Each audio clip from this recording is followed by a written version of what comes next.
Now, not a lot of love in the room from your comments today about Sir Keir Starmer, which is who we're talking about now. He's been accused of being played by union paymasters after making offers to both train drivers and junior doctors. Senior figures within the opposition, that's the Tories, you might remember them, have said the Prime Minister has lost control and soon all unions would be demanding double-digit rises, despite the fresh deals train drivers at LNER, as well as Border Force staff, announced they will be undertaking strike action over the coming months. Good luck, everybody out there. So, we're asking, has the Prime Minister been played and will industrial action continue indefinitely? Let me pose that question to my wonderful panel, political commentator Matthew Stadlen and broadcaster Mike Parry. Now, front page of two newspapers today, The Express and the Mail, I get, not particularly Labour-leaning, Matthew, but they're saying, you know, Keir Starmer's sold out to the unions, and he's putting unions and strikers before pensioners. What do you say to that? I accept, to start with, that there is a risk, and I hope it's a small risk, that this could spiral out of control with a domino effect, and no one wants that. Ultimately, we all want the same thing, I hope, which is a prosperous country where, whether you're a train driver or you're working in the private sector, whatever it is, and of course Labour are renationalising the railways, aren't they? You get a decent wage. Just to give you a very small personal example, I had to do some bits and bobs, relatively low-level work on my car this week. I was expecting a bill of around £500, maybe, which would have been tough. Bentley playing up again, is it? It's a VW Golf, other models are available. £1,777. There are, I suggest, millions of people in the country who would really struggle to pay that sort of one-off bill. So the cost of living is enormous. And we can all point the finger at train drivers or whoever it is we want to point the finger at and say, well, they're paid pretty well, aren't they? What about us? But people are really, across the board, I think, struggling to make ends meet. Now, the alternative to doing a deal with the train drivers, as Labour seems to have done this week, although I think they've got to still vote on it, and unfortunately there are going to be further strikes later this week. Over the conditions rather than the pay. Yeah, and I accept that this is awkward, to say the least, in terms of headlines for Labour's Transport Secretary. But the alternative to getting your hands dirty and doing a deal is that millions of rail passengers, whether they're commuting to work, whether they're going to birthday parties, funerals, whatever it is, shopping in the centre of towns across the country, they will be negatively impacted, so they will hate it. And also, there's a massive hit to the economy if you allow train strikes to roll on and on and on, as the Conservatives did. Of course, but we now have our doctors, junior doctors, nurses, teachers, civil servants, armed forces, police and prison officers, etc., etc. But the pensioners, Mike... Yeah. Pensioners, if you're on £11,500 a year, which puts you just over the benefits, pension credit... Yeah. You've had your winter fuel payment taken away. I think the Labour government... You're on £11,500. The new Labour government in the first 6 weeks has just acted in such a disgusting manner. What a pernicious way to go about saying... Keir Starmer, when he got in, said, I represent everybody, not just those who voted for us, but those who don't. It's largely believed that those who don't are pensioners. A lot of pensioners don't, because they've seen the problems that former Labour governments have brought to this country. What's the first thing they do? The most nasty and pernicious piece of legislation I can remember in all the years I've been in journalism, take £300 away from those who are most vulnerable in our society. Not most vulnerable. Pensioners who cannot afford to heat their own homes now. It'll either be eating or heating, because they get between £12,000 and £13,000 a year, but we're going to take that off them and give it to train drivers, so train drivers can have £70,000 a year, many of whom work a 4-day week, many of whom don't have to work weekends. What kind of social justice is that, Matt? What kind of social justice to attack pensioners, to threaten their lives because pensioners die of cold, and yet say, oh, because we're Labour, and by the way, the lady who's done all of these deals, Louise Haigh, right, who's the Transport Secretary, she's a former Unite shop steward. Surprise, surprise. Okay. That is like taking... I'm sorry, I'm going to finish. That's like taking the former head of a FTSE 100 company, making him business secretary, and then cutting income taxes by 50% to accommodate business. It's a racket what Labour are doing. Matthew? A racket. Or you could say she's well placed, actually, to do business with these people. Let me just correct you on something important, I think.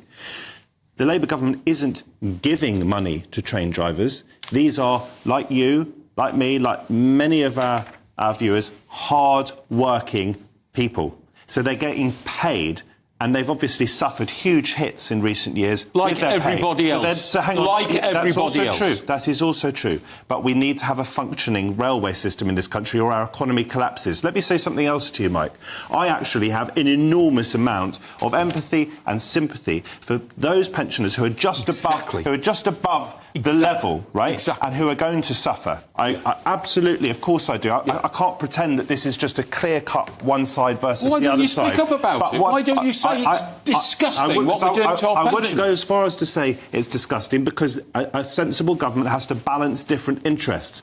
And what I would say to you is I'm surprised, coming from you, as a sort of dyed-in-the-wool, old-school Conservative Tory voter, that you would prioritise what, in your language, would be handouts to pensioners rather than paying hard-working train drivers what they merit. What a load of rubbish, honest to God. It's not a handout to give a pensioner their pension. They've been paying... It's what you would call it. No, it's not, because they've been paying national insurance for the last 50 years. They've paid into the system. Now, the system has gone massively wrong because of the numbers, but when they started paying in, it was a fair deal. You pay your national insurance, we give you a pension for years after you finish working. So multi-millionaire pensioners should be getting this. How many do you know? How many multi-millionaire pensioners do you know? A few, but not many. Right. That was used for rhetorical purposes. There are lots of pensioners who are well off, who can afford to pay. There are not lots. It's painful, but they can afford the bills. It's a myth. The people I'm concerned about, and this is why I don't want it just to be a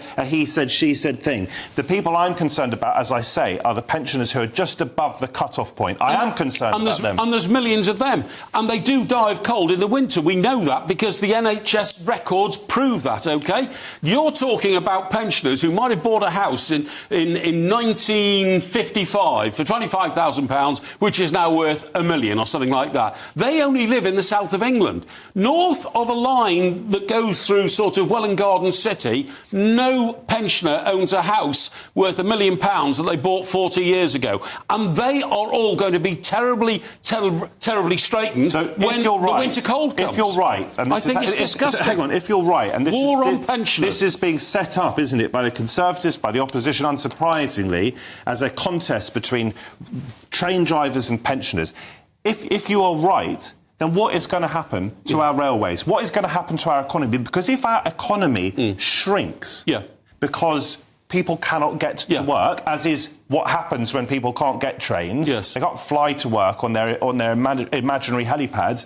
Then who suffers? Pensioners suffers as well because the pot is smaller. This is basic Conservative economics. I would have thought you would understand. No. What I understand is that unions now know that the opportunity to bully their way to big pay deals is around. Why are you calling it bullying? It's bullying. It's because... negotiation. No, I'm sorry. It's not. Oh, you think it's a negotiation? So ASLEF they didn't get all they want. Hang on.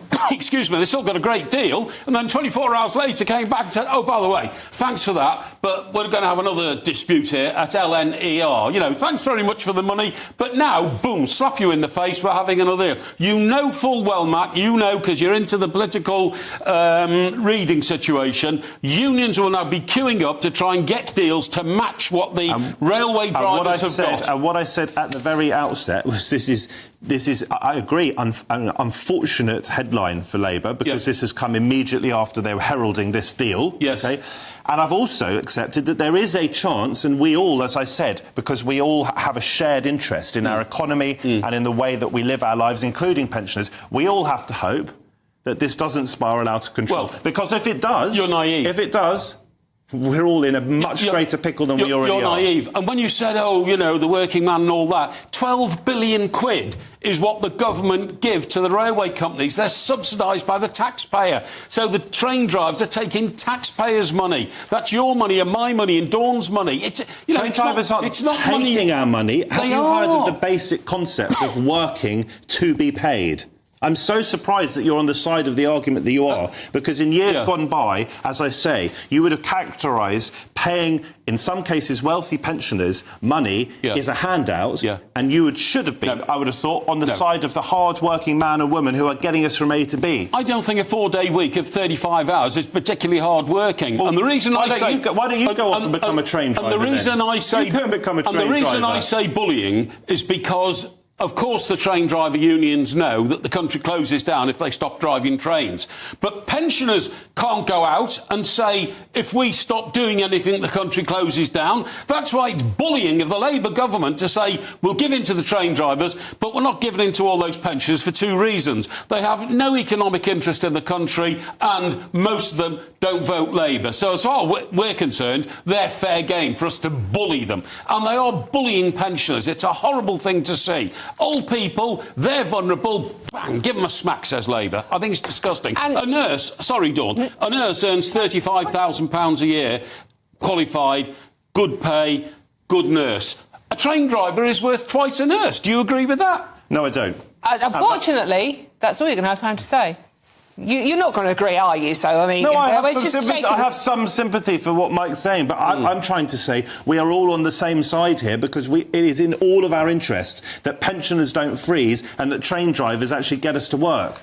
Right, OK. I didn't need to say anything then, did I? I love those sort of debates. I just sit here and sort of, like, play with my fringe. Well, that got fiery. We have to move on, unfortunately.